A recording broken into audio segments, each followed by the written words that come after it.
नमस्कार दोस्तों, आप सुन रहे हैं द हॉन्टेड हॉर्स और आज मैं फिर से आपके बीच एक बहुत ही रहस्यमयी और डरावनी कहानी लेके आया हूं। पर उससे पहले अगर आप चैनल पर नए हैं तो जल्दी से चैनल को सब्सक्राइब कर लें। तो बढ़ते हैं अपनी कहानी की तरफ। रात का समय था। एक युवक अर्जुन पहाड़ी रास्तों पर अपनी बाइक दौड़ाता चला जा रहा था। वो अमावस की रात थी। चारों तरफ गहरा अंधकार था। केवल बाइक की हेडलाइट ही एकमात्र रोशनी थी जो रास्ता दिखा रही थी। तभी अचानक तेज बारिश होने लगी। ओह, अब मैं कहां जाऊं? अर्जुन बड़बड़ाया। थोड़ा आगे बढ़ने पर उसे एक पुराना हवेली नुमा गेस्ट हाउस दिखा। वो बंद पड़ा था, लेकिन बारिश से बचने के लिए उसने वहीं रुकने का फैसला किया। उसने बाइक की हेडलाइट जलती छोड़ी ताकि कुछ रोशनी बनी रहे, लेकिन कुछ ही मिनटों में हेडलाइट अचानक बंद हो गई और चारों ओर गहरा अंधेरा छा गया। अर्जुन हेडलाइट देखने ही वाला था कि तभी हवेली के अंदर से मंत्रों की आवाज आने लगी। ओ मंगल भगवान विष्णु, मंगलन करुणा ध्वज। आवाज सुनकर अर्जुन ठिठक गया। अंधेरे में कुछ भी देख पाना मुश्किल था, लेकिन जिज्ञासा उसे हवेली के अंदर खींच ले गई। तभी अचानक तेज बिजली चमकी और उस एक पल की रोशनी में उसने देखा कि पूरा हॉल लाशों से भरा पड़ा था। बीच में एक नवविवाहित जोड़ा बैठा था जिनके चेहरे पर मृत सा भाव था। अर्जुन घबराकर वहां से भागा। उसने बाइक स्टार्ट की, लेकिन हेडलाइट अब भी नहीं जल रही थी। अंधेरे में वह जैसे तैसे आगे बढ़ा। तभी सामने से एक बस आई और अर्जुन उससे टकरा गया। उसी पल उसकी मौत हो गई। 1 महीने बाद रोहित और नेहा की शादी तय हुई थी। उन्होंने उत्तराखंड की पहाड़ियों में एक डेस्टिनेशन वेडिंग प्लान की। रोहित ने अपने माता पिता से बात कर यात्रा की तैयारी की। उनके साथ उनके दोस्त राहुल और समीर भी थे। पंडित जी को तो बुलाया नहीं? राहुल ने पूछा। अरे हाँ, ये तो भूल ही गया। कोई बात नहीं, वहां कोई न कोई मिल ही जाएगा, रोहित ने जवाब दिया। रात के अंधेरे में पहाड़ी सफर जितना सुहावना था उतना ही डरावना भी।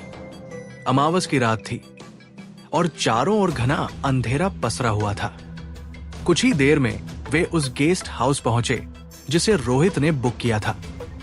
हॉल बाहर से खूब सजाया गया था, लेकिन वहां एक भी इंसान नजर नहीं आ रहा था।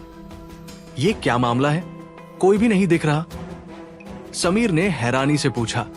डेकोरेशन तो वैसा ही है जैसा हमने कहा था, फिर कोई यहां क्यों नहीं है? नेहा ने चिंतित होते हुए कहा। सभी अंदर चले गए और आराम करने लगे। थोड़ी देर बाद रोहित, राहुल और समीर पास के गांव में पंडित की तलाश में निकले। उन्होंने कई पंडितों से बात की, लेकिन सभी ने साफ मना कर दिया। यार, ये सारे पंडित ऐसा क्यों कर रहे हैं? राहुल ने आशंका जताई।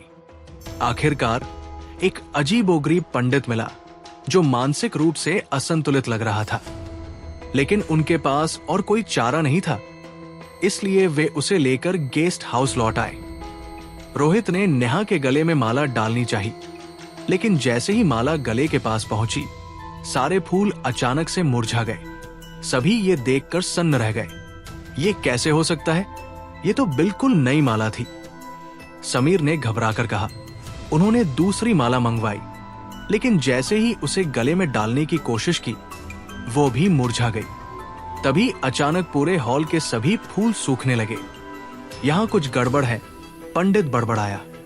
पंडित ने फेरों की तैयारी शुरू की, लेकिन जैसे ही मंत्रोच्चार किया, वो जोर से चीखते हुए जमीन पर गिर पड़े और तड़पने लगे। ये क्या हो रहा है? कोई पानी लाओ, रोहित चिल्लाया। सभी पंडित को उठाने में जुट गए। होश में आते ही पंडित चीख पड़े। ये जगह ठीक नहीं है, यहां बहुत बड़ा खतरा है, मैं यहां से जा रहा हूं। और वो वहां से भाग खड़ा हुआ। नेहा के पिता प्रदीप को इन बातों पर विश्वास नहीं था।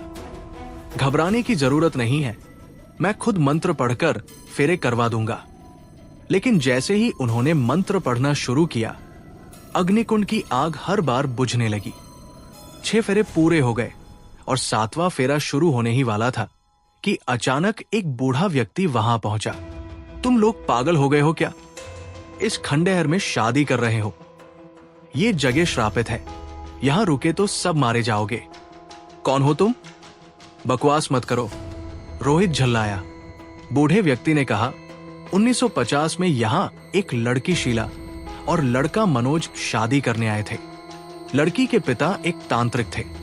जब उन्हें पता चला कि उनकी बेटी ने उनकी मर्जी के खिलाफ शादी की, तो उन्होंने इस जगह को श्राप दे दिया कि यहां कोई भी शादी नहीं टिकेगी।